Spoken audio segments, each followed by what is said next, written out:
ಮನುಷ್ಯ ಹುಟ್ಟಿನಿಂದ ಸಾಯುವವರೆಗೂ ಬಹುಶಃ ಸತ್ತ ನಂತರವೂ ಕೂಡ ಅವನು ಸ್ವತಂತ್ರನಲ್ಲ, ಅವನು ಪರಾವಲಂಬಿ. ಯಾವುದೇ ರೀತಿಯಲ್ಲೂ ಅವನು ಸ್ವತಂತ್ರನೇ ಅಲ್ಲ. ನಮ್ಮ ಹುಟ್ಟು ಅನೇಕರ ಸಹಾಯದಿಂದ ಆಗುತ್ತೆ. ಸತ್ತ ನಂತರವೂ ಕೂಡ 4 ಜನರ ಹೆಗಲ ಮೇಲೆ ನಾವು ಸವಾರಿ ನಡೀಲೇಬೇಕು. ಮತ್ತು ಇನ್ನು ಆನಂತರದ ಊರ್ಧ್ವ ಕ್ರಿಯೆಗಳು, ಅದು ಇದು ಕರ್ಮ ಅಂತ ಹೇಳಿ ಮಾಡ್ತಕ್ಕಂಥದ್ದು ಎಲ್ಲಕ್ಕೂ ಕೂಡ ನಾವು ಸತ್ತ ನಂತರವೂ ಕೂಡ ಪರಾವಲಂಬಿಯಾಗಿ ಜೀವನ ಮಾಡ್ತಕ್ಕಂಥದ್ದು. ಎಷ್ಟು ಜನರ ಸೇವೆಯನ್ನು ನಾವು ಪಡ್ಕೊಳ್ತೇವೆ, ಎಷ್ಟು ಜನರ ಸಹಕಾರದಿಂದ ನಾವು ಬದುಕ್ತೇವೆ. ಈ ಒಟ್ಟು ಬದುಕಿದೆಯಲ್ಲ, ಇಡೀ ಒಟ್ಟು ಬದುಕು ಒಂದು ಬಹುರೂಪಿಯ ತತ್ವದಲ್ಲಿರ್ತಕ್ಕಂಥದ್ದು. ಆದರೆ ನಾವು ಈ ಸಹಾಯವನ್ನು ಮರೆತು ಬಿಡ್ತೇವೆ, ಸಹಕಾರ ಕೊಟ್ಟವರನ್ನು ಮರೆತು ಬಿಡ್ತೇವೆ. ಕನಿಷ್ಠ ಒಳಹೊಕ್ಕು ಅವರ ಜೀವನದ ರಸನಿಮಿಷಗಳನ್ನು ಕೇಳುವಂತಹ ವ್ಯವಧಾವನೆ ನಮ್ಮಲ್ಲಿಲ್ಲ. ಅದನ್ನ ಕೆದಕುವಂತ ಪ್ರಯತ್ನವೇ ಈ ಬಹುರೂಪಿ ವಿಶ್ವಂ ವಾಹಿನಿಯ ಒಂದು ಹೊಸ ಪ್ರಯತ್ನ. ಇವತ್ತು ನಾವು ಮಾಧ್ಯಮ ಜಗತ್ತಿನ ಪತ್ರಕರ್ತರು, ಹಿರಿಯ ಪತ್ರಕರ್ತರು ಅವರ ಮೂಲಕವಾಗಿ ಆ ಲೋಕಕ್ಕೆ ಪ್ರವೇಶವನ್ನು ಮಾಡ್ತಾ ಇದ್ದೇವೆ. ಮಾಧ್ಯಮ ಜಗತ್ತು ಅಂತಕ್ಕಂಥದ್ದು ಪ್ರಜಾಪ್ರಭುತ್ವದ ಅತ್ಯಂತ ಪ್ರಮುಖವಾಗಿರ್ತಕ್ಕಂಥ, ಪ್ರಧಾನವಾಗಿರ್ತಕ್ಕಂಥ ಒಂದು ಆಧಾರ ಸ್ತಂಭ. ಪತ್ರಿಕೆಗಳು ಅಂತಂದ್ರೆ ಬರೀ ಸುದ್ದಿ ಅಷ್ಟೇ ಇಲ್ಲ, ಅದರಿಂದ ಅಗಾಧವಾಗಿರ್ತಕ್ಕಂಥ ಶ್ರಮ, ಪರಿಶ್ರಮ, ಕೋಟ್ಯಂತರ ರೂಪಾಯಿಗಳ ವ್ಯವಹಾರ, ಅದೆಷ್ಟೋ ಜನರ ಶ್ರಮ, ಕನಸು, ಬರವಣಿಗೆ ಎಲ್ಲವೂ ಅದರಲ್ಲಿ. ಇವೆಲ್ಲವನ್ನು ಕೆದಕುತ್ತಾ ಹೋಗೋಣ, ಮಾತಾಡ್ತಾ ಹೋಗೋಣ ಈ ಬಹುರೂಪಿ. ಇವತ್ತು ನಮ್ಮೊಟ್ಟಿಗಿದ್ದಾರೆ ನಮ್ಮ ಕರ್ನಾಟಕದ ಪತ್ರಿಕೋದ್ಯಮದ ಹಿರಿಯ ಜೀವಿಗಳು, ಅನುಭವಿಗಳು, ದಶಕಗಳ ಕಾಲ ಕೆಲಸವನ್ನು ಮಾಡಿರ್ತಕ್ಕಂಥವ್ರು ಶ್ರೀ R.G. ಹಳ್ಳಿ ನಾಗರಾಜ್. ನಾಗರಾಜ್ ಅವರೇ, ಬನ್ನಿ ಬಹುರೂಪಿ ಇಲ್ಲಿ ಚರ್ಚೆ ಮಾಡೋಣ. ನಮಸ್ಕಾರ. ಮತ್ತು ಹಿರಿಯರಾಗಿರ್ತಕ್ಕಂಥ ನಟರಾಜ್ ಅವರಿದ್ದಾರೆ, ನೀವು ಕೂಡ ಬಹುರೂಪಿ. ನಮಸ್ಕಾರ. ನಿಮ್ಮ ಕಾರ್ಯಕ್ರಮಕ್ಕೆ ಸ್ವಾಗತ. ಲಿಂಗಣ್ಣ ಅವರಿದ್ದಾರೆ, ಲಿಂಗರಾಜ್ ಅವರು. ಲಿಂಗಣ್ಣ ನಮ್ಮ ಪತ್ರಿಕೋದ್ಯಮದ ದೊಡ್ಡಣ್ಣ. ನಿಮ್ಮೆಲ್ಲರಿಗೂ ಈ ಬಹುರೂಪಿಯ ಕಾರ್ಯಕ್ರಮಕ್ಕೆ ಸ್ವಾಗತ. ನಾನು ಪ್ರಾರಂಭದಲ್ಲಿ ಹೇಳಿದ್ದೇನೆ, ಇದು ಕೇವಲ ಪತ್ರಿಕೋದ್ಯಮದ ಅನಾವರಣ ಅಷ್ಟೇ, ಇದೇ ಮುಖ್ಯ ಅಲ್ಲ, ಇದೇ ಅಂತಿಮವಲ್ಲ. ಹಾಗಾಗಿ ನಾಗರಾಜ್ ಅವರೇ, ನೀವು ಪತ್ರಿಕೋದ್ಯಮಕ್ಕೆ ಬಂದದ್ದು ಹೇಗೆ? ಆಸೆಯಿಂದ ಬಂದರು, ಹಂಬಲಿಂದ ಬಂದರು, ಅನಿವಾರ್ಯವಾಗಿ ಬಂದರು? ನಿಮ್ಮ ಮಾತಲ್ಲೇ ಹೇಳೋದಾದ್ರೆ ಹಾಸ್ಯ ಮತ್ತು ಹಂಬಲ ಎರಡಿಂದಲೂ ಬಂದ್ರಿ? ಖಂಡಿತ. ಯಾವಾಗ ಬಂದದ್ದು? 84ರಲ್ಲಿ ಜಾನಗಿರಿ ವೆಂಕಟರಾಮಯ್ಯನವರ ಅಭಿಮಾನಿ ಪತ್ರಿಕೆ, ವೆಂಕಟೇಶ್ ಅವರ ಈ ಸಂಜೆ ಇದೆಯಲ್ಲ, ಆ ಪತ್ರಿಕೆಯ ಆರಂಭದಲ್ಲಿ ನನಗೆ ವಿದ್ಯಾರ್ಥಿ ದೆಸೆಯಲ್ಲೇ ಬರವಣಿಗೆ ಆಸಕ್ತಿ ಇದ್ದದ್ರಿಂದ ಪತ್ರಿಕೋದ್ಯಮದ ಕಡೆ ಬರೋಕ್ಕೆ ಕಾರಣ ಏನಂತಂದ್ರೆ, ಮೈಸೂರು ವಿಶ್ವವಿದ್ಯಾಲಯದಲ್ಲಿ ಡಿಪ್ಲೊಮಾ ಜರ್ನಲಿಸಂ ಮಾಡಿದ್ದೆ ನಾನು. ಹಾಗಾಗಿ ನನಗೆ ಒಂದು ಧೈರ್ಯ ಏನು ಅಂತ ಹೇಳಿದ್ರೆ, BA LLB ಮಾಡಿ ಡಿಪ್ಲೊಮಾ ಜರ್ನಲಿಸಂ ಮಾಡಿ ಬಂದಾಗ ನನಗೆ ಅವಕಾಶ ಕೊಟ್ಟದ್ದು ಅಲ್ಲಿ ಏಕದಮ್ ಒಂದು ಅಂಕಣ ಬರೆಯಕ್ಕೆ ಹೇಳಿದ್ರು. ಅಂಕಣ ಬರೆಯಕ್ಕೆ ದೃಷ್ಟಿ ಅಂತ ಒಂದು ಅಂಕಣ ಶುರು ಮಾಡಿದೆ. ಅದು ಅನೇಕ ಬರಹಗಳು ಕಾಂಟ್ರವರ್ಸಿಯಲ್ ತರನೇ ಶುರುವಾಗ್ಬಿಡ್ತು. ಉದಾಹರಣೆ ಬಸವರಾಜ್ ಕಟ್ಟಿಮನಿಯವರಂತ ಬೃಹತ್ ಕಾದಂಬರಿಕಾರನ್ನ ನಾವು ಒಂದು ರೀತಿ ಅಟ್ಯಾಕಿಂಗ್ ನಿಂತ್ಕೊಂಡ್ಬಿಟ್ಟಿವಿ. ಆದ್ರೆ ಅವರ ಆತ್ಮಚರಿತ್ರೆ ಓದಿ ಚಂದ್ರಶೇಖರ್ ಕಂಬಾರರ ಮೊದಲ ಅಂಕಣ ನೆನಪಿಗೆ ಖಂಡಿತ ಒಂದು ಚಂದ್ರಶೇಖರ್ ಕಂಬಾರ 7 ಬೀಳುಗಳಲ್ಲಿ ಅಂತ, ಅದು ಎಲ್ಲಿವರೆಗೂ ಕಾಂಟ್ರವರ್ಷಿಯಲ್ ಆಯ್ತು ಅಂದ್ರೆ ಅದು ಕೊನೆಗೆ ಡೆಫಾಮೇಷನ್ ಕೇಸ್ ವರೆಗೂ ಹೊರಟೋಯ್ತು. ಅದು ಏನ್ ಹೇಳಕ್ ಹೊರಟಿದ್ರಿ ಅದರಲ್ಲಿ? ಇಲ್ಲ, ಅದು ಅವ್ರು ಇನ್ನ ಬದುಕಿರೋದ್ರಿಂದ ಅನೇಕ ವಿಚಾರಗಳು ನಾವು ಹೇಳಕ್ ಆಗಲ್ಲ, ಬಟ್ ಒಂದ್ ಸತ್ಯ ಹೇಳಲೇಬೇಕು. ಇಲ್ಲ ಅದು ಲಕ್ಷಾಪತಿ ರಾಜನ ಕಥೆಯ ಒಂದು ಸ್ಕ್ರಿಪ್ಟ್ ಅನ್ನ ಬೆಂಗಳೂರು ವಿಶ್ವವಿದ್ಯಾಲಯದಿಂದ ಇವರು ಪ್ರಕಟಿಸಿದ್ರು ಅಂತ ಹೇಳ್ಬಿಟ್ಟು ಮೂಲ ಲೇಖಕರಾಗಿರುತ್ತ ಮುದೇನೂರು ಸಂಗಣ್ಣವರು ಆಕ್ಷೇಪಣೆ ಮಾಡಿದ್ರು. ಅದ್ರ ಪತ್ರ ದಾಖಲೆ ನನ್ನ ಹತ್ರ ಇತ್ತು. 1976ರಲ್ಲಿ ಅವ್ರು ಬರೆದಂತ ಒಂದು ಪತ್ರ. ಅದ್ಭುತವಾದ ನಾಟಕ ಗೊತ್ತಿದೆ ಅದಲ್ವಾ? ಅವ್ರು ಏನ್ ಮಾಡ್ಬಿಟ್ರು, ಲಕ್ಷಾಪತಿ ರಾಜನ ಕಥೆಯನ್ನ ಕಂಬಾರ ಕದ್ದು ಲಪಟಾಯಿಸಿ ಪ್ರಕಟಿಸಿಕೊಂಡಿದ್ದಾನೆ ಅಂತ ಒಂದು ಪತ್ರ ಬರೆದು ದಾಖಲೆ ಸಿಕ್ಬಿಡ್ತು ನನಗೆ. ಸಿಕ್ಬಿಡ್ತು ನನಗೆ, ಅಂದ್ರೆ ನನಗೆ ಸ್ನೇಹಿತರು ಬರೆದ ಪತ್ರ. ಇದು ಎಂತ ಕಾಂಟ್ರವರ್ಷಿಯಲ್ ಆಗ್ಬಿಡ್ತು ಅಂತ ಹೇಳಿದ್ರೆ, ಲಾಯರ್ ನೋಟಿಸ್ ಬಂತು ವೆಂಕಟೇಶ್ಗೆ, ನಮ್ಮ ಇವ್ರಿಗೆ, ಜಾಣಗೆರೆ ಅವ್ರಿಗೆ, ನನಗೆ ಎಲ್ಲ ಅದನ್ನ ಪ್ರಕಟ ಮಾಡಿದ್ರಿ. ಹಾಗೆ ಬಂತು. ಕಂಬಾರ 7 ಬೀಳುಗಳ ನಡುವೆ ಅಂತ ಅದ್ರಲ್ಲೊಂದು ಮೆನ್ಷನ್ ಮಾಡಿದೆ ನಾಟಕದ್ದು. ಇಲ್ಲಿಂದ ಶುರುವಾಯ್ತು ನಮ್ದು. ಅದಾದ್ಮೇಲೆ ಸಾಕಷ್ಟು ಬರಹಗಳು, ತುಂಬಾ ಬರಹಗಳ ಬರೆದೆ ನಾನು. ಅದರಲ್ಲಿ ಒಂದು ಮುಖ್ಯವಾದ್ದು ಕಟ್ಟಿಮನಿಯವರದು, ಅವರ ಆತ್ಮಕಥೆ, ಕನ್ನಡ ಸಾಹಿತ್ಯ ಪರಿಷತ್ ಪ್ರಕಟಿಸಿರುವಂತ 750 ಪುಟದ ಬೃಹತ್ ಕೃತಿ ಅದು. ಅದರಲ್ಲಿ ಕೆಲವು ಭಾಗಗಳು ನಮ್ಗೆ ಇಷ್ಟ ಆಗ್ಲಿಲ್ಲ. ಅವಾಗ ಬರೆದ್ವಿ, ಪತ್ರ ವ್ಯವಹಾರಗಳಾಯ್ತು ಅದ್ರ ನಡುವೆ ಶುರುವಾಗಿದ್ದು ಏಕದಮ್ ಜಾಣಗೆರೆ ಪತ್ರಿಕೆಯ ಅಭಿಮಾನಿ ಬಳಗದಿಂದ. ಆಮೇಲೆ ಅವ್ರ ಮಾರ್ದನಿ ಪತ್ರಿಕೆ ಕೆಲಸ ಮಾಡಿದೆ ನಾನು ಅವ್ರ ಜೊತೆಗೆ. ನಟರಾಜ್ ಅವರು, ನೀವ್ ಹೇಳಿ, ನಿಮ್ಮ ಪತ್ರಿಕೋದ್ಯಮದ ನಂಟು ಯಾವಾಗ ಪ್ರಾರಂಭ ಆಯ್ತು? ಸರ್ 1976ರಲ್ಲಿ ನಾನು ಮೈಸೂರು ವಿಶ್ವವಿದ್ಯಾಲಯ ಕನ್ನಡ ಅಧ್ಯಯನ ಸಂಸ್ಥೆಯಲ್ಲಿ ಕನ್ನಡ MA ಮಾಡಿದೆ. ಅದಾದ ನಂತರ ಸ್ವಲ್ಪ ಲಂಕೇಶ್ ಪತ್ರಿಕೆ ಪ್ರಭಾವ ಎಲ್ಲ ಆಗ್ತಾ ಇತ್ತು. 76ರಲ್ಲಿ ನಮ್ದು ಹಳ್ಳಿ ತುಮಕೂರು ಜಿಲ್ಲೆ ಚಿಕ್ಕನಾಯಕನಹಳ್ಳಿ ತಾಲೂಕಿನ ಒಂದು ಹಳ್ಳಿ, ಕಂದಿಕೆರೆ ಗ್ರಾಮ ಅಂತ. ಆಗ ಎಮರ್ಜೆನ್ಸಿ ಟೈಮ್, ವಾತಾವರಣಗಳು ಅಷ್ಟು ಚೆನ್ನಾಗಿರ್ಲಿಲ್ಲ, ಪತ್ರಕರ್ತರಿಗೆ ತುಂಬಾ ನಿರ್ಬಂಧ ಇತ್ತಲ್ವೇ? ನಿರ್ಬಂಧ ಇತ್ತು. ಅದಾದ ನಂತರ ನಮ್ಮ ತಾಲೂಕಿನ BDA ಅವರು ಏನದು ಸಂತಾನ ಶಸ್ತ್ರಚಿಕಿತ್ಸೆ ಮಾಡಿದ್ರು. ಹಳ್ಳಿಗೆಲ್ಲ ಬಂದು ಗಲ್ಲಿಗೆ ಹೋಗಿ ಎಲ್ಲ ಸುಮಾರು ಮದುವೆ ಆದವ್ರಿಗೆ, ವಿಧವೆಯರಿಗೆ, ಆ ಥರ ಸುಮಾರೆಲ್ಲ ಮಾಡಿ ಅದು ಬಲವಂತವಾಗೆಲ್ಲ ಮಾಡಿದ್ರು. ಅದರದೊಂದು ಲೇಖನ ನಾನು ಪ್ರಜಾವಾಣಿಯಲ್ಲಿ ಬರೆದೆ. ಅದು ವಾಚಕ್ರವಾಣಿಯಲ್ಲಿ ಅದು ಪ್ರಕಟ ಆಗ್ಬಿಡ್ತು. ಅದು ಸ್ವಲ್ಪ ಬಿಸಿ ಮುಟ್ಟುವ ಅಂತ ಲೇಖನ. ತಿರ್ಗಾ BDA ಅವ್ರು ಕರ್ಸ್ಕೊಂಡು ಏನಂತ ಬರೆದಿದ್ರಿ? ಸಂತಾನ ಶಸ್ತ್ರಚಿಕಿತ್ಸೆ ಬಲವಂತವಾಗಿ ಆಗಿಲ್ಲ, ಆದ್ರೆ ಇಲ್ಲಿ ನಮ್ಮ ತಾಲೂಕಲ್ಲಿ ಆಗಿದೆ, ನಾವೇ ಪ್ರತ್ಯಕ್ಷದರ್ಶಿಗಳು, ಸುಮಾರು ಜನ ಇಲ್ಲಿ ಬಂದ್ರೆ ಸುಮಾರು ಜನ ಸಿಗ್ತಾರೆ ಅನ್ನೋದನ್ನ ಬರ್ದೆ. ಅದನ್ನ BDA ಅವರು ಕರ್ಸ್ಕೊಂಡ್ರು ಚಿಕ್ಕನಾಯಕನಹಳ್ಳಿಗೆ. ಏನ್ರಿ ಆತರ ಬರ್ದ್ಬಿಟ್ಟಿದ್ರಂತೆ. ಸರ್ ನಾನೇನು ಸುಳ್ಳೇನ್ ಬರ್ದಿಲ್ಲ, ಆಧಾರಗಳು ಇರುತ್ತೆ, ಜನಗಳು ಇದಾರಲ್ಲ, ವ್ಯಕ್ತಿಗಳು ಇದಾರಲ್ಲ ಊರಲ್ಲಿ, ಬರ್ಲಿ 15-20 ಜನ ಇದಾರೆ, ಅವ್ರ ಎದುರುಗಡೆ ನಿಲ್ಲಿಸ್ತೀವಿ, ಅವರೇ ದಾಖಲೆ ಹೇಳ್ತಾರೆ. ನಮ್ಗೆ ಆಧಾರ ಅದನ್ನೇ ಆಧಾರ ತಗೊಂಡು ಆ ವ್ಯಕ್ತಿಗಳು ಇದ್ದಾರೆ ನಮ್ಮ ಹತ್ರ. ನೀವು ಪತ್ರಿಕೋದ್ಯಮ ಎಷ್ಟು ವರ್ಷದ ನಂಟು? ನಾನು 92ರಲ್ಲಿ ಕನ್ನಡ MA ಮುಗಿಸ್ದೆ ಬೆಂಗಳೂರು ವಿಶ್ವವಿದ್ಯಾಲಯದಲ್ಲಿ. ಐಚ್ಛಿಕ ಕನ್ನಡ ವಿಚಾರಗಳನ್ನ ತಗೊಂಡು, ಮತ್ತೆ ಜಾನಪದ, ನನ್ನ ಫೋಕ್ಲೋರು ಐಚ್ಛಿಕ ವಿಚಾರ. ಅದಾದ ನಂತರ ಆಗಷ್ಟೇ ಆರಂಭ ಆಗಿತ್ತು ಹಂಪಿ ಕನ್ನಡ ವಿಶ್ವವಿದ್ಯಾಲಯ. ಸಂಶೋಧಕ ಸಹಾಯಕರಾಗಿ ಹುದ್ದೆಯನ್ನು ಕಾಲ್ಫಾರ್ ಮಾಡಿದ್ರು. ಈಗಷ್ಟೇ RJ ಹಳ್ಳಿ ಅವರು ಹೇಳಿದಂಥ ವ್ಯಕ್ತಿನೇ ಮೊದಲ ಆ ವ್ಯಕ್ತಿ ನಮ್ಮನ್ನ ಕರ್ಕೊಂಡು ಹೋದ್ರು. ಬಾ, ಈಗ ನೀನು ಸಂಶೋಧಕ ಸಹಾಯಕನಾಗಿ ಮಾಡ್ತೀನಿ ಅಂತ ಕರ್ಕೊಂಡು ಹೋದ್ರು. ಅಲ್ಲಿ ದೀರ್ಘಕಾಲ ನನ್ನ ಅಲ್ಲಿ ಇರಕ್ಕೆ ಬಿಡ್ಲಿಲ್ಲ. ಅಲ್ಲಿಯ ಕೆಲವು ವಾತಾವರಣ, ಅವ್ರು ಸ್ವಲ್ಪ ಹಿತಾಳಕಿವಿ, ಅವ್ರವ್ರ ಮಾತು ಕೇಳ್ತಾರೆ. ಬೇಸತ್ತು ವಾಪಸ್ ಬೆಂಗಳೂರಿಗೆ ಬಂದು 94ರಲ್ಲಿ ನಾನು ಈ ಸಂಜೆ ಪತ್ರಿಕೆಗೆ ಪದಾರ್ಪಣೆ ಆದೆ. ಮೊದಲು ಅಧ್ಯಾಪಕರು. ಅದು ಉದ್ಯೋಗಕ್ಕಾಗಿ ಪತ್ರಿಕೋದ್ಯಮ, ಉದ್ಯೋಗಕ್ಕಾಗಿ ಅನಿವಾರ್ಯ ಇಲ್ಲ. ನಾನು ಒಬ್ಬ ಉಪನ್ಯಾಸಕನೋ ಅಧ್ಯಾಪಕನೋ ಪ್ರಾಧ್ಯಾಪಕನಾಗಬೇಕು ಅಂತ ಕನಸು ಕಂಡಿದ್ದೆ. ಇನ್ನು ಹೊಟ್ಟೆಪಾಡಿಗೆ ಅಲ್ಲಿ ಸೇರ್ಕೊಂಡಿದ್ವಲ್ಲ ಅಂತೇಳಿ ಡಿಪ್ಲೊಮಾ ಜರ್ನಲಿಸಮ್ ಮುಗಿಸ್ತೇನೆ. 94ರಿಂದ ನನ್ನ ಜರ್ನಿ ಶುರು ಆಯಿತು. ಈಗಾಗಲೇ ನಂದು 31 ವರ್ಷ ಮುಗೀತು ಪತ್ರಿಕೆ. ಈ ಸಂಜೆನಲ್ಲಿ 2000ವರೆಗೂ ಇದ್ದೆ. ಉದಯ್ ಟಿವಿಗೆ ಬಂದೆ 2000ನೇ ಇಸ್ವಿ. 2003ವರೆಗೂ ಅಲ್ಲಿ ಇಟ್ಕೊಂಡ್ರು. ಆಮೇಲೆ ಅಲ್ಲೇನೋ ಕಾರಣಗಳಿಂದ ನನ್ನ ಆಚೆ ಹಾಕಿದ್ರು. ಮತ್ತೆ ಈ ಸಂಜೆಗೆ ಹೋದೆ, ಅಲ್ಲೂ ಮತ್ತೆ ಹೋದೆ, ಅಲ್ಲೂ ಆರೋಪ ಬಂತು. 2006ಕ್ಕೆ ನಂದು ಮುಗೀತು. ಇನ್ನು ಬರವಣಿಗೆಯನ್ನು ನಿಲ್ಲಿಸಬಾರದು ಅಂತೇಳಿ ನಾನೊಂದು ನಂದೇ ಆದಂಥ ಒಂದು ನೇಕಾರವಾಣಿ ಅಂತ ಸಮುದಾಯದ ಪತ್ರಿಕೆ ಶುರು ಮಾಡಿದೆ. 2008ರಲ್ಲಿ ಶುರು ಮಾಡಿದೆ. ಈಗ 18ನೇ ವರ್ಷದ ಯಶಸ್ವಿ ಮುನ್ನಡೀತಾ ಇದೆ. ಸೊ ಈ ಸಂಜೆ ಮತ್ತು ಮುದ್ರಣ ಎಲ್ಲ ವಿದ್ಯುನ್ಮಾನ್ಯ ಮತ್ತು ದೃಶ್ಯ ಮುದ್ರಣ ಮಾಧ್ಯಮದಲ್ಲೂ ನನಗೇನ್ ಅನ್ಸುತ್ತೆ ನಾಗರಾಜ್ ಅವರೇ ಅಂತಂದ್ರೆ, ಇವತ್ತಿಗೂ ಕೂಡ ಎಷ್ಟೇ ನೀವು ದೃಶ್ಯ ಮಾಧ್ಯಮದ ಸುದ್ದಿಯನ್ನು ನೋಡಿ, ಆದ್ರೆ ಬೆಳಗ್ಗೆ ಎದ್ದು ಆ ಪತ್ರಿಕೆಯಲ್ಲಿ ಅಕ್ಷರಗಳನ್ನು ಓದಿ ಮನಸ್ಸು ತುಂಬಿಕೊಂಡ್ರಾಗ್ತಕ್ಕಂಥ ಆನಂದ ಇದೆಯಲ್ಲ, ಅದು ನನಗೆ ಇವತ್ತಿಗೂ ಸಿಕ್ಕಿಲ್ಲ. ಬರವಣಿಗೆಯಲ್ಲಿರ್ತಕ್ಕಂಥ ತೃಪ್ತಿ ದೃಶ್ಯದಲ್ಲಿಲ್ಲ. ದೃಶ್ಯ ಅನ್ನೋದು ಹೇಗೆ ಕ್ಷಣ ಕ್ಷಣಕ್ಕೂ ಅದು ಬದಲಾಗ್ತಾ ಇರುತ್ತೆ, ಆದ್ರೆ ಅಕ್ಷರ ಮಾತ್ರ ಸ್ಥಿರವಾಗಿ ಅಲ್ಲೇ ಇರುತ್ತೆ. ಆಮೇಲೆ ಇನ್ನೊಂದು ನಮ್ಮ ಪತ್ರಿಕೆಗಳ ಬಹಳ ಮುಖ್ಯವಾಗಿರ್ತಕ್ಕಂಥ ವಿಶೇಷತೆ ಏನು ಅಂತಂದ್ರೆ, ಇಡೀ ಪತ್ರಿಕೆ, ಇಡೀ ಊರು ನಮ್ ಕೈಲಿ ಸಿಗುತ್ತೆ. ನೀವು ದೃಶ್ಯದಲ್ಲಿ ಯಾವ್ದೋ ಒಂದು ವಿಷಯಗಳನ್ನ ನೀವು ನೋಡ್ತಾ ಇರ್ಬೋದು ಅಷ್ಟೇ ಹೊರತು, ಇಲ್ಲಿ ನೀವು ಯಾವ್ದು ಬೇಕು ಎಲ್ಲವೂ ಕೈಯಲ್ಲಿ ಇರುತ್ತಲ್ವೇ. ಆ ದೊಡ್ಡ ಪುಟ ಕೈಯಲ್ಲಿ ಇರೋದು, ಕಾಫಿ ಕುಡಿತಾ ಪತ್ರಿಕೆ ಅಂದ್ರೆ ಮುದ್ರಣ ಮಾಧ್ಯಮ ಒಂದು ದಾಖಲೆಯಾಗಿ ಉಳಿಯುತ್ತೆ ನೋಡಿ ನಿಮಗೆ. ಈಗ ನನಗೆ ಎಷ್ಟೋ ಲೇಖನಗಳು ಹೊಸದಾಗಿ ಆಲೋಚನೆ ಮಾಡುವಾಗ ಹಿಂದೆ ಏನ್ ಬರ್ತಾರೆ, ಏನ್ ಮಾಡಿದಾರೆ ಅನ್ನೋ ರೆಫರೆನ್ಸ್ ಸಿಗುತ್ತಲ್ಲ, ಕಟಿಂಗ್ ಇಟ್ಬಿಟ್ಟಿರ್ತೀವಿ ನಾವು. ನೀವು ಓದಿದ್ದು ಏನೋ ನೆನಪಿರುತ್ತೆ. ದೃಶ್ಯ ಮಾಧ್ಯಮದ್ದು ಇವ್ರು ಹೇಳ್ದ ಹಾಗೆ ಲಿಂಗರಾಜ್ ಅವರು ಆ ಕ್ಷಣ ಬಂದು ಪಾಸಿಂಗ್ ದ ವೇ ಹೊಟ್ಟೋಗ್ಬಿಡ್ತೈತೆ, ಎಲ್ಲೋ ಕೆಲವು ನೆನಪಿರ್ಬೋದು ನಮ್ಗೆ. ಆದ್ರೆ ಮುದ್ರಣ ಮಾಧ್ಯಮದ ಬರಹಗಳಿದಾವಲ್ಲ, ಅದು ನಮ್ಮೊಳಗೆ ಇಳಿದ್ಬಿಟ್ಟಿರುತ್ತೆ ನೆನಪಿಗೆ. ಯಾವ್ದು ಫೈಲ್ ಮಾಡಿರ್ತೀವಿ, ಮುಖ್ಯವಾದದ್ದು ಯಾವ್ದೋ ಒಂದು ಬೇಕು ಲೇಖನಕ್ಕೆ ಸಂಬಂಧಪಟ್ಟ, ಈಗ ರಾಜಕೀಯಕ್ಕೆ ಸಂಬಂಧಪಟ್ಟಿರ್ಬೋದು, ಸಾಹಿತ್ಯಕ್ಕೆ ಸಂಬಂಧಪಟ್ಟಿರ್ಬೋದು, ಸಾಂಸ್ಕೃತಿಕ ಕ್ಷೇತ್ರಕ್ಕೆ ಸಂಬಂಧಪಟ್ಟಿರ್ಬೋದು.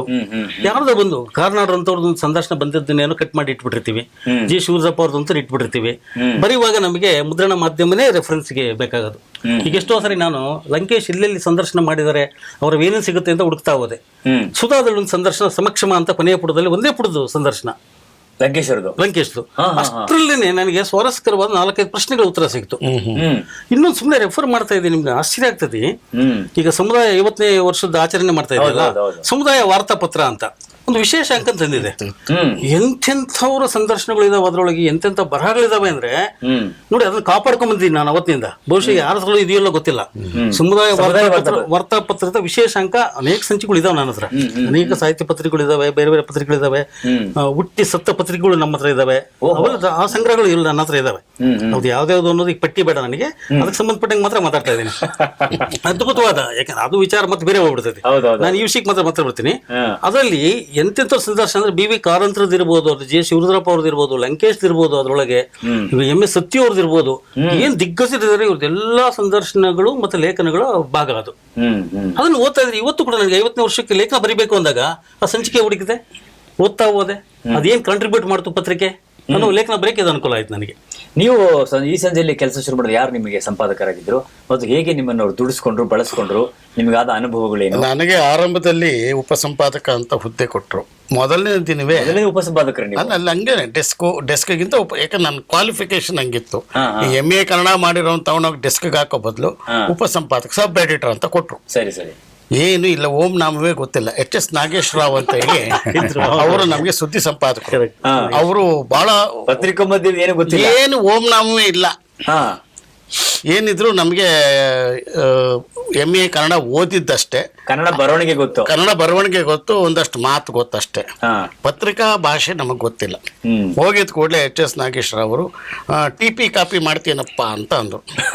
ನಾನೆಲ್ಲೋ ಟೀ ಕುಡಿತೀಯ ಕಾಫಿ ಕುಡಿತೀನಪ್ಪ ಅಂತ ಕೇಳಿಸ್ಬಿಡ್ತು. ಎರಡೂ ಮಾಡ್ತೀನಿ ಸರ್ ಅಂತ.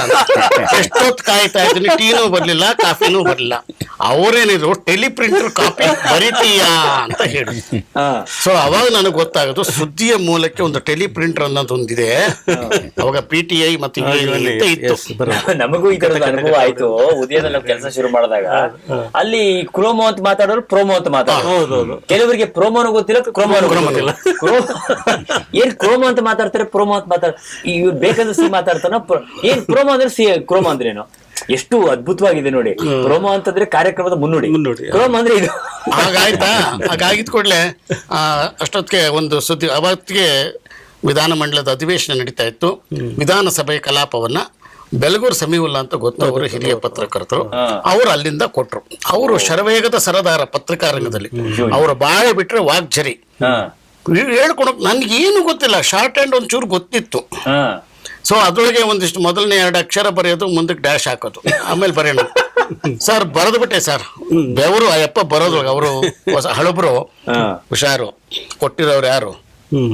ಬೆಲಗೂರು ಸಮೀವುಲ್ಲಾ ಬತ್ತರೀಗ, ಹುಷಾರು. ಆ ಅಪ್ಪನ ದರ್ಶನ ಮಾಡೋ ತನಕ ನಾನು ತಿಂಡಿನ ಊಟ ಬಂದ್ರು. ಯಾರೇ ಅವರು ಸುದ್ದಿ ತಗೊಂಡಿದ್ದು? ಬಂತಲ್ಲಪ್ಪ ಗ್ರಾಚಾರ ಅಂದ್ಕೊಂಡ್ರೆ ಪರವಾಗಿಲ್ರಿ, ಮೊದಲನೇ ಸ್ಟ್ರೋಕ್ ಅಲ್ಲೇ ಚೆನ್ನಾಗಿ ತಗೊಂಡಿದ್ದೀರಾ, ರಿಪೀಟ್ ಮಾಡದೆ ತಗೊಂಡಿದ್ದೀರ ಅಂದ್ರು. ಬದುಕ್ತು ಜೀವ. ಆಮೇಲೆ ಸುದ್ದಿ ಸಂಪಾದಕರು ನಾಗೇಶ್ ಅವರು, ಪರವಾಗಿಲ್ರಿ, ಇದನ್ನೇ ಕೀಪ್ ಅಪ್ ಮಾಡಿ, ಚೆನ್ನಾಗಿ ತಗೊಳ್ಳಿ, ಬರವಣಿಗೆ ಬರೀರಿ ಅಂತ. ಹಂಚ್ಕೊಡಿ. ನಟರಾಜ್ ಅವರೇ, ತಾವು ಹೇಳಿ, ಹಿರಿಯ ಪತ್ರಕರ್ತರಿದ್ದೀರಿ, ತಮ್ಮ ಜೀವನದ ಪ್ರಾರಂಭದ ಆ ಕ್ಷಣ, ಆ ರೋಚಕತೆ ಹೇಳ್ಬೋದೇ ನೀವೇನಾದ್ರು? ನಾನು ಒಂದು 14 ವರ್ಷದ ಮುಂಚೆ ಒಂದು ತಿಂಗಳ ಪತ್ರಿಕೆ ಅಂತ ಮಾಡಿದೆ. ಯಾವ್ದು? ತಿಂಗಳ ಪತ್ರಿಕೆ, ನಿಮ್ಮ ವೈಶಾವರ್ತಿ ಅಂತ ಒಂದು ಸಮುದಾಯಕ್ಕೆ ಸೀಮಿತವಾದ ಒಂದು ಪತ್ರಿಕೆ ಮಾಡಿದೆ. ಅದರಲ್ಲಿ ರಾಯಚೂರಿಂದ ನಮ್ಮ ಸ್ನೇಹಿತರು ಅದನ್ನ ಪ್ರಾರಂಭ ಮಾಡಿದ್ರು. ಒಂದು 10 ವರ್ಷ ಮಾಡಿ ಪ್ರೋತ್ಸಾಹ ಇಲ್ಲ ಅಂತೇಳಿ ನಿಲ್ಲಿಸುವ ಸಂದರ್ಭ ಬಂತು. ನನಗೆ ಒಂಥರ ನಮ್ಮ ಮೇಷ್ಟ್ರೊಂದು ಹೇಳ್ತಾ ಇದ್ರು, ಸುಖ ಅಂದ್ರೆ ಏನು ಅಂತ. ಸುಖ ಅಂದ್ರೆ ಬೇರೆ ಬೇರೆ ತರ ಇರುತ್ತೆ. ನಮ್ಮ KS ಕರ್ಣಕರ್ ಅಂತೇಳಿ ತಿಪ್ಪೂರು ಕಾಲೇಜಲ್ಲಿ ಓದಿದಾಗ ಕನ್ನಡ ಅಧ್ಯಾಪಕರಾಗಿದ್ರು. ತುಂಬಾ ಒಂಥರ ವಿಮರ್ಶಕರು, ತುಂಬಾ ನೇರವಾಗಿ ಹೇಳ್ತಾ ಇದ್ರು. ಸುಮಾರು 10,000 ಪುಸ್ತಕಗಳು ಸಂಗ್ರಹ ಇತ್ತು. ನಮ್ಗೆಲ್ಲ ಕರೆದು ಬಂದು ಪುಸ್ತಕ ಓದ್ರಿ ಅಂತ ಎದುರುಗಡೆ ಬಂದ್ರೆ ಆ ಕಡೆ ಬಂದು ಈ ಕಡೆ ಹೋಗ್ತಿದ್ವಿ, ಕೆಲವು ಸತಿ ತಪ್ಪಿಸ್ಕೊಂಡು. ಆದ್ರೆ ಸುಮಾರು ಪುಸ್ತಕಗಳು ಅವರಿಂದ ಓದಿದ್ವಿ. ಸುಖ ಅಂದ್ರೆ ಏನು? ಕುಡಿಯೋರಿಗೆ ಕುಡಿಯೋ ಸುಖ, ಆಧ್ಯಾತ್ಮಿಕ ಅಂದ್ರೆ ಆಧ್ಯಾತ್ಮಿಕ ಸುಖ, ಇಸ್ಪೀಟೋನ್ಗೆ ಅದೇ ಸುಖ, ಪುಸ್ತಕ ಓದೋನ್ಗೆ ಬರೆಯೋನ್ಗೆ ಅದೇ ಸುಖ, ಕೊನೆಗೆ ಕಜ್ಜಿ ಆದ್ರೆ ಕೆರ್ಕೊಂಡ್ರೆ ಸುಖ ಅಂತ ಹೇಳ್ತಾರೆ. ಅದು ಈಗಲೇ ನೆನಪಿದೆ. ಅದು ಒಂಥರ ಇರಿಟೇಷನ್ ಆಗ್ತಿರುತ್ತೆ ಚರ್ಮ. ಆ ತರದಲ್ಲಿ ಒಂದಿದೆ. ಆಮೇಲೆ ನಮಗೆ GH ನಾಯಕರು, ನಂದು ಸ್ಪೆಷಲ್ ಸಬ್ಜೆಕ್ಟ್ ವಿಮರ್ಶೆ. ನಾನು ಕನ್ನಡ ಅಧ್ಯಂಶ ಓದಿದಾಗ ವಿಮರ್ಶೆ. ತುಂಬಾ ಪ್ರಭಾವ ಅವ್ರದ್ದು, ಒಂಥರ ವ್ಯಕ್ತಿತ್ವ, ನಡೆ ನುಡಿ ಎಲ್ಲಾನು ತುಂಬಾ ಜನಕ್ಕೆ ನಡೆ ನುಡಿಗೂ ಬರವಣಿಗೆಗೂ ಹೊಂದಿಕೆ ಆಗೋದಿಲ್ಲ ತುಂಬಾ ಜನಕ್ಕೆ. ಆದ್ರೆ ಅವರು ನಡೆ ನುಡಿ ಆಗ್ಲಿ ಒಂದು ಇದರಲ್ಲಿ ಅಧ್ಯಯನ ಸಮಸ್ಯೆಯಲ್ಲಿದ್ದು ತುಂಬಾ ಕಟುವಾದ ವಿಮರ್ಶೆಗಳು ಆಗಿನ ಕಾಲದಲ್ಲಿ ವಿಮರ್ಶೆ. ಆಮೇಲೆ ಗೋಪಾಲ ಕೃಷ್ಣ ಅಡಿಗರದು ಬೇರೆ ಬೇರೆ ಪ್ರಭಾವ ಎಲ್ಲ ಬಿತ್ತು. ಈ ತರ ಒಂದು ಪತ್ರಿಕೆ ತಗೊಂಡಾಗ ಸ್ವಲ್ಪ ಏನಾಗುತ್ತೆ, ಈ ಸಣ್ಣ ಪತ್ರಿಕೆಗಳು ಮಾಡಿದ್ರೆ ನಾವೇ ಸ್ವಂತ ದುಡ್ಡು ಹಾಕಿ ಮಾಡಿದ್ರೆ ಒಂದಿಷ್ಟು ವರ್ಷ ಮಾಡ್ಬೋದು. ಕೊನೆಗೆ ಏನ್ ಹೇಳ್ತಾರೆ, ಇವನಿಗೇನು ಮಾಡೋ ಕೆಲಸ ಎಲ್ಲ ಮಾಡಿದ್ರು ಅಂತಾರೆ. ಇಷ್ಟು ದುಡ್ಡು ಕಳ್ಕೊಂಡಿ ಅಂದ್ರೆ ಏನೋ ಕಳ್ಕೊಂಡ್ ಬಿಡಿ ಬುದ್ಧಿ ಇಲ್ಲ ಅಂತಾರೆ. ಅಥವಾ ಜನಗಳು ಕೈಯೊಟ್ಟು ಮಾಡಿದ್ರೆ ಅವ್ರಿಗೆ ಆಸಕ್ತಿ ಇರಲ್ಲ. ಹೀಗಾಗಿ ಒಂದ್ ಸಣ್ಣ ಪತ್ರಿಕೆಗಳು ನಡೆಸೋದು ಸ್ವಲ್ಪ ಕಷ್ಟನೇ. ನಾಗರಾಜ್, ನಾನು ನಿಮ್ಮಿಂದ ಕೇಳಲೇಬೇಕು, ನಮಗೆ ಪತ್ರಿಕೋದ್ಯಮ ಅಂತಂದ್ರೆ ಅನೇಕ ಹಿರಿಯ ಸಂಪಾದಕರು ನಮ್ಮ ಕಣ್ಮುಂದೆ ಬರ್ತಾರೆ, ಮಹನೀಯರು ನಮ್ಮ ಕಣ್ಮುಂದೆ ಬರ್ತಾರೆ. ನನಗೆ ಕಣ್ಮುಂದೆ ಬರ್ತಕ್ಕಂಥ ಬಿ ಪುಟ್ಟಸ್ವಾಮಯ್ಯನವ್ರನ್ನ ನಾವು ಕೇವಲ ನಾಟಕಕಾರರು ಕೊಟ್ಟಿದ್ದಾರೆ. ಅವ್ರು ಬರೆದಿರ್ತಕ್ಕಂಥ ಕುರುಕ್ಷೇತ್ರ ಇವತ್ತು ಸಾವಿರಾರು ಪ್ರದರ್ಶನಗಳನ್ನು ಕಾಣ್ತಾ ಇದೆ. ಆದ್ರೆ ಪ್ರಜಾವಾಣಿಯ ಪ್ರಥಮ ಸಂಪಾದಕರು, ಮೈಸೂರಲ್ಲೂ ಕೂಡ ಅವರು ಪತ್ರಿಕೆಗಳನ್ನು ನಡೆಸಿ ಬಂದವರಲ್ವೇ. ನಿಮಗೆ ಕಾಡುವಂತಹ ಕನ್ನಡ ಪತ್ರಿಕೋದ್ಯಮದ ಯಾವ ಸಂಪಾದಕರು, ಖಾದ್ರಿ ಶಾಮಣ್ಣ ಅವರೆಲ್ಲ ಈ ಪ್ರಾತಸ್ಮರಣೀಯರಲ್ವೇ? ಬಹಳ ಒಳ್ಳೆ ಪ್ರಶ್ನೆ ಕೇಳಿದ್ರೆ ನೋಡಿ, ನಾನು ಯಾರನ್ನ ನೆನಪು ಮಾಡ್ಕೋಬೇಕಾಯ್ತು ಅವ್ರ ಹೆಸರು ನಿಮ್ಮ ಬಾಯಲ್ಲಿ ಬಂದ್ಬಿಡ್ತು. ಯಾಕೆಂದ್ರೆ ಇಲ್ಲ, ನಿಜವಾಗ್ಲೂ ಕೂಡ ನೋಡಿ, ಖಾದ್ರಿ ಶಾಮಣ್ಣನವರನ್ನ ನಾವು ನೆನಪು ಮಾಡ್ಕೊಳ್ಳೇಬೇಕಾದ ಅನೇಕ ಪತ್ರಕರ್ತರು ಇದ್ರು. ಆಮೇಲೆ ಲಂಕೇಶ್ ಬಗ್ಗೆ ಹೇಳ್ತೀನಿ, ರವಿ ಬೆಳಗೆರೆ ನನ್ನ ಗೆಳೆಯ, ಅದ್ರ ಬಗ್ಗೆ ಹೇಳೋಣ ಬೇಕಾದ್ರೆ. ನಾನು ಹೇಳೋದು TS ರಾಮಚಂದ್ರ ರಾವ್, ಪ್ರಜಾವಾಣಿ, ಅದೆಲ್ಲ ಹೇಳೋದು. ಈಗ ಆ ವಿಷಯಕ್ಕೆ ಬರ್ತೀನಿ. ನಾವೆಲ್ಲ ವಿದ್ಯಾರ್ಥಿಗಳು ಈ ಕನ್ನಡಪ್ರಭದಲ್ಲಿ ಒಂದು ಯುವ ಶಕ್ತಿ ಒಂದು ಕಾಲಂ ಶುರು ಮಾಡಿದ್ರು ಅದರೊಳಗೆ. ಸೊ ನನ್ನ ಮೊದಲ ಬರಹ ಆಗ್ಲೇ ನೀವು ಕೇಳಿದ್ರಿ, ಈ ಪತ್ರಿಕೆಯಲ್ಲಿ ಯಾವ್ದು ಬಂತ, ಅಪ್ಪನೆಟ್ಟ ಆಲದ ಸ್ಥಿತಿ ಅಂತ ಒಂದು ಲೇಖನ ಬರೆದೆ. ವಿದ್ಯಾರ್ಥಿ ನಾನು, BA ಇದ್ದಾಗಲೇ. ಅಪ್ಪ ಅಂದ್ರೆ ಏನು ಅಂದ್ರೆ ಯಾವುದನ್ನು ಯೋಚನೆ ಮಾಡಲ್ಲ, ಏನೋ ಅವ್ರು ಯಾರೋ ಏನೋ ಮಾಡ್ಕೊಂಡ್ಬರ್ತಾರೆ, ನಾನು ಮಾಡಬೇಕು. ಅದೇನೋ ಮಾಡ್ಬೇಕು ಅಂದ್ರೆ ಅಪ್ಪನೆಟ್ಟ ಹಾಲಕ್ಕೆ ಎಲ್ಲ ಜೋತ್ ಬೀಳುವಂತ ಸ್ಥಿತಿ. ಅಂದ್ರೆ ಸಂಪ್ರದಾಯ ಅನ್ನೋದು ಏನು ಅಂತ ಕರೆಕ್ಟಾಗಿ ತಿಳ್ಕೊಂಡಿರೋದಿಲ್ಲ. ಆಮೇಲೆ ನಮ್ದೊಂದು ಇತಿಹಾಸ ಏನು ಇದೆ ಅಂತ ತಿಳ್ಕೊಂಡಿರೋದಿಲ್ಲ. ಅವ್ರು ಹೇಳಿದ್ರು ಮಾಡ್ಕೊಂತ ಬರೋದೊಂದು ವೈಚಾರಿಕ ಥಿಂಕಿಂಗ್ ಆವಾಗಲೇ. ಯಾಕಂದ್ರೆ ಮೈಸೂರಿಗೆ ಹೋಗ್ಬಿಟ್ಟಿದ್ದೆ ನಾನು, ಮಹಾರಾಜ ಕಾಲೇಜ್ಗೆ. ಆಗ್ಲೇ ನನಗೆ ಮೈಸೂರಿನ ಪ್ರಭಾವ ಆಗೋಗ್ಬಿಡ್ತು. ಇವ್ರು ಹೆಂಗೆ MA ಅಲ್ಲಿ ಮಾಡಿದ್ರು, JS ನಾಯಕರ ಹೆಸರು ಹೇಳ್ತಾರೋ ಹಂಗೆ ನಾನು ಭಗವಾನ್ ಅಂತವರು, ನಮ್ಮ ಕುವೆಂಪು ಅಂತವ್ರನ್ನು ಕೂಡ ನೋಡಿ ಫೋಟೋಸ್ ತೆಗೆದಿರುವಂತ ಘಟನೆಗಳಿದೆ. ನಾನು ಅವ್ರ ಜೊತೆಗೆ ಚರ್ಚೆ ಮಾಡಿದ್ದೀನಿ. ನಾನು ಅವ್ರ ಜೊತೆಗೆ ತಾರಸು ಅವರು ಅಲ್ಲಿದ್ರು, ತಾರಸು ಅವ್ರನ್ನ ಭೇಟಿ ಮಾಡ್ತಾ ಇದ್ದೆ ನಾನು. ಚಿತ್ರದುರ್ಗ ಮೂಲ ನಮ್ದಾಗಿದ್ರೆ ಅಲ್ಲಿ ಹೋಗ್ತಾ ಇದ್ದೆ ನಾನು. ಅನೇಕ ಸಾಹಿತಿಗಳ ಒಡನಾಟ ಇತ್ತು ನನಗೆ. ಹಾಗಾಗಿ ನಾನು ಆ ಲೇಖನ ಬರೀತಾ ಇದ್ದೆ, ಬಂತು ಮೊದಲನೇ ಲೇಖನ ಅದರಲ್ಲಿ. ಅದಾದ್ಮೇಲೆ ವಿದ್ಯಾರ್ಥಿಗಳು ಅನೇಕ ಸಮಸ್ಯೆಗಳ ಬಗ್ಗೆ ಬರೀತಾ ಇದ್ದೆ ಅದರೊಳಗೆ. ಕನ್ನಡಪ್ರಭದಲ್ಲಿ ನನಗೆ ಖಾದ್ರಿ ಶಾಮಣ್ಣ ಅವರು ತುಂಬಾ ಪ್ರೋತ್ಸಾಹ ಕೊಟ್ಟರು. ಅದಾದ್ಮೇಲೆ ಕಥೆಗಳು ಬಂತು ನನಗೆ, ಬಹಳ ಮುಖ್ಯವಾಗಿ 3 ಕಥೆಗಳು, ಮಹತ್ವದ ಕಥೆಗಳು ಬಂದಿದ್ದು ಕನ್ನಡಪ್ರಭದಲ್ಲಿ. ಆಗ ಸಂಭಾವನೆ 30 ರೂಪಾಯಿ ಬರ್ತಿತ್ತು. ಅಲ್ಲಿ ಚಂದ್ರಶೇಖರ್ ಅಂತ ಕ್ಲರ್ಕ್ ಇದ್ರು, ಚೆನ್ನಾಗಿ ನೆನ್ಪಿಟ್ಕೊಂಡ್ಬಿಟ್ಟಿದ್ರು. ನಾನು ಮೈಸೂರಿನಿಂದ ಬೆಂಗಳೂರಿಗೆ ಬಂದಾಗಲೂ ಕೂಡ ನನ್ನ ಇದು ಮಾಡಿ ಅವರು MOನ 30 ರೂಪಾಯಿ MO ಕಳ್ಸೋರು ಒಂದು ಕತೆಗೆ. ಆಮೇಲೆ 50 ರೂಪಾಯಿ ಬಂತು ನನಗೆ. 3 ಕಥೆಗಳು ಪ್ರಕಟ ಆಗಿದೆ. ಹೌದು, 3 ಕತೆ ಕನ್ನಡಪ್ರಭದಲ್ಲಿ ಬಂದಿದೆ, ಸಪ್ತಾಹದಲ್ಲಿ ಬಂದಿದೆ. ಅದರಲ್ಲಿ ಒಂದು ಹಿತಚಿಂತಕಿ ಅಂತ ಒಂದು ಲಹರಿ, ನೀವೇನ್ ಹೇಳಿದ್ರಲ್ಲ, ಸುಮ್ಮನೆ ಯಾವುದೋ ಒಂದು ಪತ್ರ ಬರುತ್ತೆ, ಅದನ್ನ ಹುಡುಕೊಂಡು ಹೋಗಿ ಅಲ್ಲಿ ನನ್ನ ಥಿಂಗ್ಸ್ ಇರುತ್ತೆ ಅಲ್ಲಿ ತಗೊಳ್ಬೇಕು ಅಂತ ಹೋಗ್ತೀನಿ. ಒಬ್ಬ ಯಾವುದೋ ಒಂದು ಲಕ್ಷ್ಮಿ ಅನ್ನೋ ಹೆಸರಿನಲ್ಲಿ ಪತ್ರ ಬಂದಿರುತ್ತೆ. ಅದು ನಾವು ಸರ್ಚ್ ಮಾಡ್ಕೊಂಡು ಹೋಗೋದು, ನಾನು ಹೋಗೋದು. ಬಟ್ ಆದ್ರೆ ಏನೂ ಅಲ್ಲ. ಆಮೇಲೆ ನಮ್ಮ ಸ್ನೇಹಿತನೇ ಅದನ್ನ ಫ್ಲರ್ಟ್ ಮಾಡಿರ್ತಾನೆ ಅಂತ ಆಮೇಲೆ ಗೊತ್ತಾಗ್ತದೆ. ಕತೆ ಒಳಗೆ ಅದಿಲ್ಲ, ಅದು ಮಾಡಲ್ಲ. ಬಟ್ ಇದು ಹುಡುಕೊಂಡು ಹೋಗುವಂತ ಒಂದು ಪ್ರಕ್ರಿಯೆ ಅದ ಕತೆ ಅದು.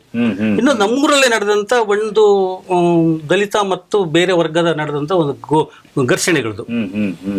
ಅದು ಒಬ್ಬ ಶ್ರೀಮಂತ ಕಣ್ಣು ಹಾಕುವಂತ ಒಬ್ಬ ದಲಿತ ಮಹಿಳೆ ಮೇಲೆ ಇರುವಂತ ಒಂದು ನಡೆದ ವಾಸ್ತವ ಘಟನೆಯೇ ಬರೆದೆ.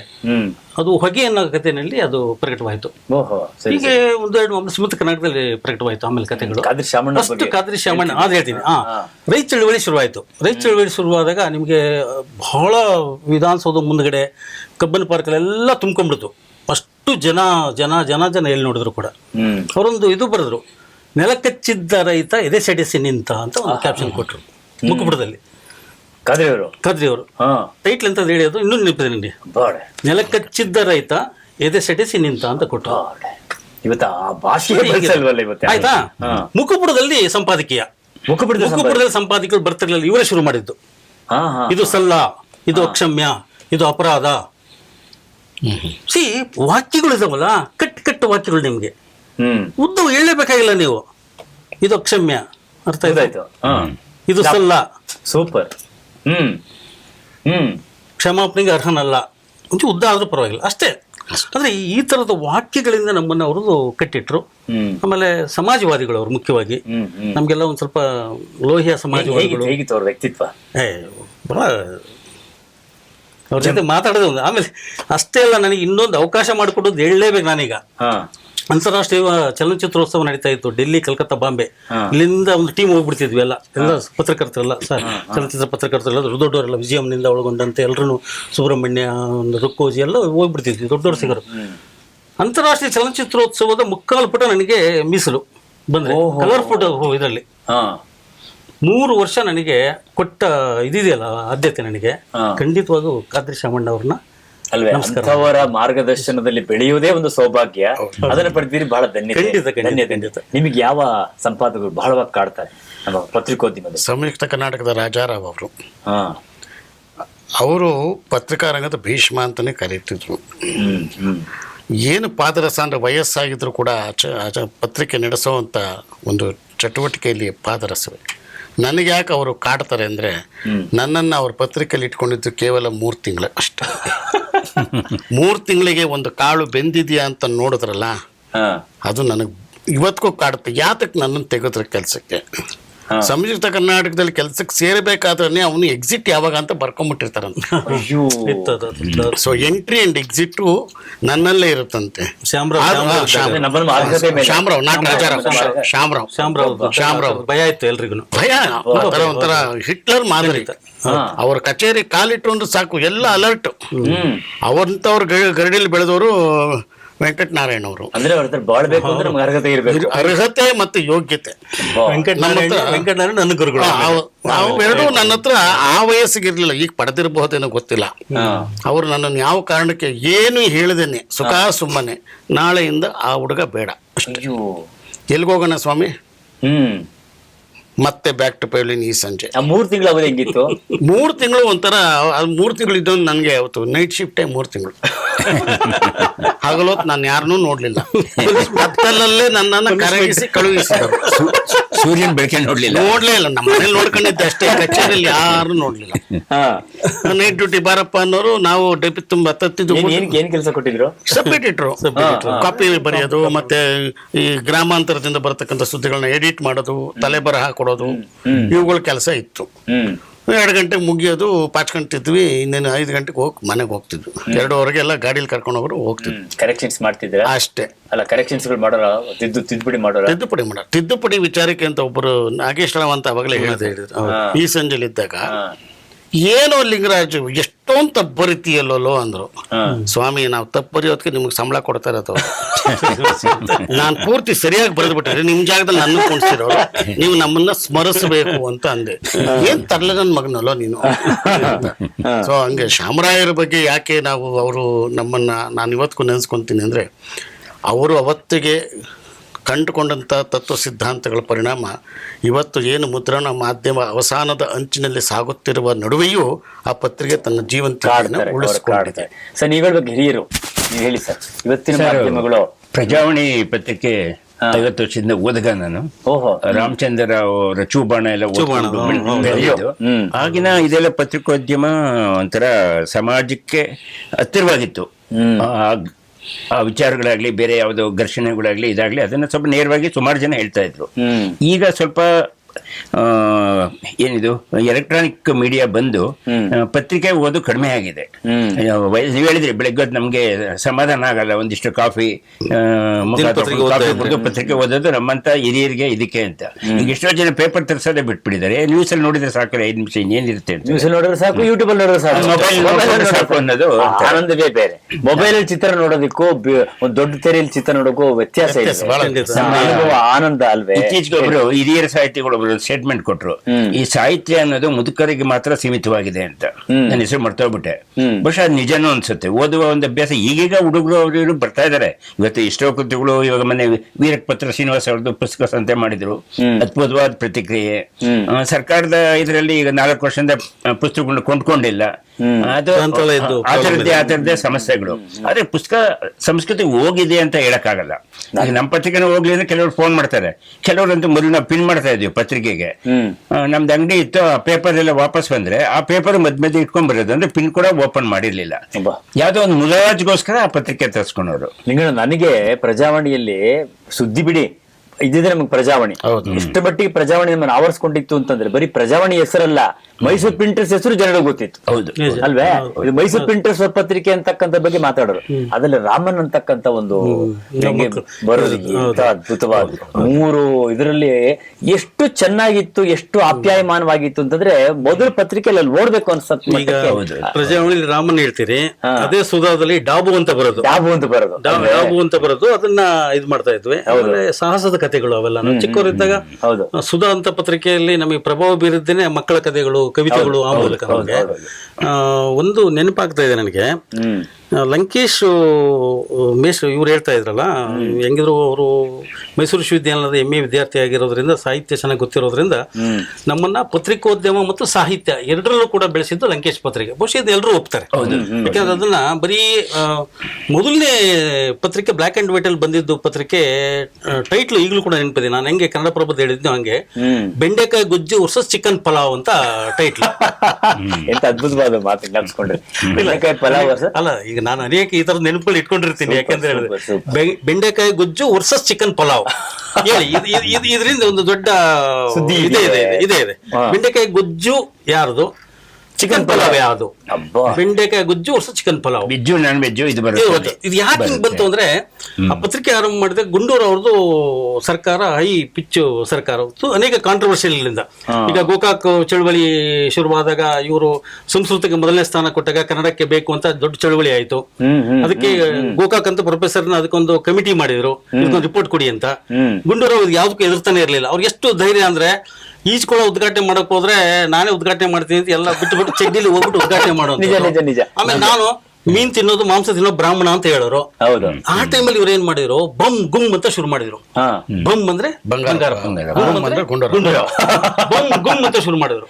ಇದು ಕೂಡ ಬೆಂಡೆಕಾಯಿ ಚಿಕನ್ ಪಲಾವ್ ಯಾವ್ದು ಅಂತ ಹೇಳಿದ್ರೆ ಇವ್ರಿಗೆ, ಯಾರಿಗೆ, ಗುಂಡೂರಾವ್ಗೆ ಚಿಕನ್ ಪಲಾವ್ ಬಂಗಾರಪ್ಪ. ನೋಡಿ, ಒಂದು ಇಡೀ ಒಂದು ಇದ್ರೊಳಗಡೆ ಒಂದು ವೆಜಿಟೇಬಲ್. ಆಮೇಲೆ ಇನ್ನೂ ಒಂದಿದೆ ಲಿಂಗರಾಜ್ ಅವರ ಅರ್ಥ. ಬೆಂಡೆಕಾಯಿ ಚಿಕನ್ ಪಲಾವ್ ಅಂದ್ರೆ ಸಸ್ಯಾಹಾರ ಊಟ ಮಾಡ್ತಾ ಬ್ರಾಹ್ಮಣ ನಾನು ಮಾಂಸನೂ ತಿಂತೀನಿ ಮೀನು ತಿಂತೀನಿ ಅಂತ ಹೇಳಿದ್ನಲ್ಲ, ಅದು ಕೂಡ ಅಲ್ಲಿದೆ. ಮೊದಲನೇ ಸಂಚಿಕೆಯ ಕಡೆ ಹಿಟ್ ಆಗ್ಬಿಡ್ತದು. ನಾನು ಜಯದೇವ್ ಹಾಸ್ಟೆಲ್ ವಿದ್ಯಾರ್ಥಿ ಆಗಿದ್ದೆ, LLB ಓದ್ತಾ ಇದ್ದೆ. ಈ ಕಣ್ಣ ಮುಚ್ಚಾಲೆ ಅಂತ ಪ್ರಶ್ನೋತ್ತರಗಳು ಮಜಾ ಇದೆ, ಈಗ ಹೇಳಿದ್ ನೆನಪಾಗ್ತಾ ಇದೆ ನನಗೆ ಅಷ್ಟೇನೆ. ಅಲ್ಲಿ ಒಂದು ಪ್ರಶ್ನೆ ಕೇಳಿದ್ರೆ ಆ ಪ್ರಶ್ನೆಗೆ ಅತ್ಯುತ್ತಮ ಪ್ರಶ್ನೆ ಆಯ್ಕೆ ಮಾಡೋರು ಪ್ರತಿ ವಾರ 30 ರೂಪಾಯಿ ಕೊಡೋರು ಸರ್, ಪ್ರಶ್ನೆಗೆ. ಈಗ ಅನೇಕ ಪ್ರಶ್ನೆಗಳು ಬರ್ತಾವೆ, ಒಂದು ಆಯ್ಕೆ ಮಾಡ್ತಾರೆ. ಏನ್ ಇಂಥವೆಲ್ಲ ಆಯ್ಕೆ ಮಾಡ್ತಾರೆ ಇವ್ರು ಲಂಕೇಶ್ ಅಂತ. ಈಗ ಸಂಗಾತಿ ಇದ್ದಷ್ಟು ಕಾಲ್ ಚಾಚಬೇಕು ಅಂತ ಹೇಳ್ತಾರೆ, ಸಂಗಾತಿ ಇಲ್ಲದ ನನ್ನಂತೂ ಏನ್ ಮಾಡ್ಬೇಕು ಅಂತ ಪ್ರಶ್ನೆ ಕೇಳಿದ್ರು. ಇಲ್ಲಿ ಸ್ವಾರಸ್ಯ ಇವೆಲ್ಲ ನೆನ್ಪಾಡ್ಕೊಂಡ್ ಮುಂದಾವಲ್ಲ, ಈಗ ತಕ್ಷಣಕ್ಕೆ ಪ್ರಶ್ನೆ ಕೇಳಿ. ಸಂಗಾತಿ ಇದ್ದಷ್ಟು ಕಾಲ್ ಚಾಚಬೇಕು, ಸಂಗಾತಿ ಇಲ್ಲದ ನನ್ನಂತೂ ಏನ್ ಮಾಡ್ಬೇಕು? ಅದಕ್ಕೊಂದು ಉತ್ತರ ಅತ್ಯುತ್ತಮ ಪ್ರಶ್ನೆ ಆಗ್ಬಿಡೋದ, 30 ರೂಪಾಯಿ ಬಂದ್ಬಿಡೋದು ನನಗೆ. ಏನು ತಗೊಂಡ್ರು? ಹಾಸಿಗೆ ಇದ್ದಷ್ಟು ಕಾಲ್ ಚಾಚು. ಇರ್ಲಿ, ಅದೇ ಲಂಕೇಶನ್ನ ನಾನು ರೇಣುಕಾಚಾರ್ಯ ಕಾಲೇಜ್ಗೆ ಕರ್ಕೊಂಡ್ ಬಂದಿದ್ದೆ. ಬಹಳ ಅತ್ಯುತ್ತಮವಾದ ಅನುಭವ ಅದು. CR ಸಿಂಹ ಅವರ ಇದ್ರದ್ದು ಬರ ಚಿತ್ರದ್ದು. ಅವತ್ತು ಲಂಕೇಶ್ ಬರ್ಬೇಕು ಅಂತ, ಅವತ್ತು ಬಹಳ ಸುದ್ದಿಯಲ್ಲಿದ್ದ ಲಂಕೇಶು ಬರ್ತಾರ ಕರೆದ್ರೆ ಅಂತ ಹೋದೆ, ವಿದ್ಯಾರ್ಥಿಯಾಗಿ ಹೋದೆ. ಬರಲ್ಲ ಅಂದ್ರು, ಬಂದ್ರು.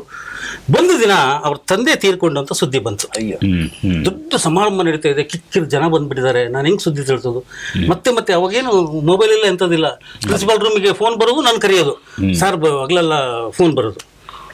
ಆದ್ರೆ ಅವ್ರಿಗೆ ಯಾರೋ ಬಂದು ಕಿವಿಲಿ ಹೇಳಿದ್ರು, ಅವ್ರೇನಿಲ್ಲ, ದೊಡ್ಡ ಸಭೆ ನಡೀತಾ ಇದ್ದಾಗ ಸುಮ್ಮನೆ ಇಳಿದು ಹೋದ್ರು. ಅಲ್ಲೊಂದು ಪತ್ರೆ ಮರ ಇದೆ, ಸೆಂಟ್ರಲ್ ಇತ್ತು. ಅಲ್ಲಿ ಅವರು ಸುಮ್ಮನೆ ಸಿಗರೇಟ್ ಸೇದಿದ್ರು. ನಾನು ದೂರಲ್ಲಿ ನಿಂತಿದ್ದೀನಿ, ಎಲ್ಲಿ ಏನು ಬೈದು ಬಿಡ್ತಾರೋ ಏನು ಅಂತ. ನಾನು ಏನು ಸುದ್ದಿನೇ ಹೇಳಿಲ್ಲ, ಇವ್ರು ಏನು ಮಾತಾಡಿಲ್ಲ. ಜೇಬು ಕೈಲಿ ಪ್ಯಾಂಟಿ ಜೇಬಲ್ಲಿ ಕೈ ಇಟ್ಕೊಂಡು ಸಿಗರೇಟ್ ಸೇದಿ ಮತ್ತೆ ವಾಪಸ್ ಬಂದ್ಬಿಟ್ರು ಮೇಲ್ಗಡೆಗೆ. ಈ ಘಟನೆನ ನಾನು ಪತ್ರ ಬರೆದೆ. ನಾನು ಯಾಕೊಬ್ಬ ಆರ್ಗನೈಸರ್ ಆಗಿ ನಿಮ್ಗೆ ಯಾಕೆ ತಿಳಿಸ್ಲಿಲ್ಲ, ಕೆಟ್ಟೋಗತಿ ಅಂತ. ಅವ್ರೊಂದು ಪತ್ರ ಬರೆದ್ರು, ಇಷ್ಟೇ ಸಾಲು, ಮುಗಿಸ್ಬಿಡ್ತೀನಿ. ಪ್ರಿಯ ಹಳ್ಳಿ ನಾಗರಾಜ, ನಿನ್ನ ಮಾರುದ್ಧದ ಪತ್ರ ಓದಿ ನನ್ನ ಎದೆ ಹೊಡೆದೋಯ್ತು ಮರಯ, ನನ್ನ ತಂಟೆಗೆ ಎಂದು ಬರಬೇಡ ನೀನು ಅಂತ. ಇಷ್ಟೇ ಪತ್ರ ಅದು. ಅದು ಕಾರ್ಡು ಇಡೀ ನಾ ಜಯದೇವ್ ಅಷ್ಟು ಸುದ್ದಿ ಮಾಡ್ತು, ಲಂಕೇಶ್ ಬ್ರದರ್ ಕಾರ್ಡು. ಅದಾದ್ಮೇಲೆ ಸುಮಾರು ಕರ್ಕೊಂಬಂದೆ ಬಿಡಿ, ಅದು ಕರ್ಕೊಂಬಂದೆ. ನಂದು ಅವರು ಜಗಳಗಳಿತ್ತು, ಇದಿತ್ತು, ಅದೆಲ್ಲ ತುಂಬಾ ಕೂರ್ಲು ಬಿಡ್ತಿದ್ದೆ ನಾನು, ಭರ್ಜರಿ ಆಗಿತ್ತು. ನನ್ನ ಹೆಂಡತಿ ಕವಿಗೋಷ್ಠಿ ಕರೆದಾಗ ಎಲ್ಲ ಕೂತ್ಕೊಂಡಿದ್ದಾಗ ಒಂದು ಭಾಳ ಚೆನ್ನಾಗಿ ಸ್ವಾರಸ್ಯಕ ಘಟನೆ ನಡೆದೋಯ್ತು. ಈಗ ಟಗರು ಬಿಟ್ಕೊಂಡು ನಾನು ಕೂದಲು ಕಟ್ ಮಾಡೋಕ್ಕಾಗಲ್ವ ಅಂತ ನಾನು ಹೆಂಡತಿಗೆ ಹೇಳಿದ್ರು. ಡಾಕ್ಟರ್ ಎಚ್ ಎಲ್ ಪುಷ್ಪ ಅವಾಗ ಸರ್ ನನ್ನ ಮಾತು ಕೇಳ್ತಾರ ಏನ ನಿನ್ನ ಮಾತು ಕೇಳಲ್ವಾ ಅಂತ. ನಾನು ಪಕ್ಕದಲ್ಲಿ ಸುಮ್ಮನೆ ಅವ್ರ ಹೆಂಡತಿ ಹೆಸರು ಇಂದ್ರ ಮಾತು ಕೇಳ್ತಾರ ಅಂತಂದ್ರೆ ಏನೋ ಅಂತಾನೆ ಇದ್ರು. ಈ ಥರದ್ದು ಅಂದರೆ ಟಗರು ಬಿಟ್ಕೊಂಡಾನೆ ಕಟ್ ಮಾಡಿಬಿಡು ತಗೋ ದುಡ್ಡು ಕಟಿಂಗಿಗೆ ದುಡ್ಡು ತೊಗೊಂಡು ಹೋಗುವಂತ 200 ರೂಪಾಯಿ ಕೊಟ್ಟದ್ದು ಇವೆಲ್ಲ ಇದಾವಲ್ಲ. ನಮಗೆ ಒಂಥರ ಲಂಕೇಶ್ ಜೊತೆಗೆ ಪ್ರೀತಿ ಜಗಳ ಒಡನಾಟ ಎಲ್ಲವೂ ಕೂಡ ಇತ್ತು ಲಂಕೇಶ್ ಜೊತೆಗೆ. ಅದು ಬಹಳ ಸ್ವಾರಸ್ಯಕರವಾದ ಘಟನೆ ಅದು ನಮಗೆ.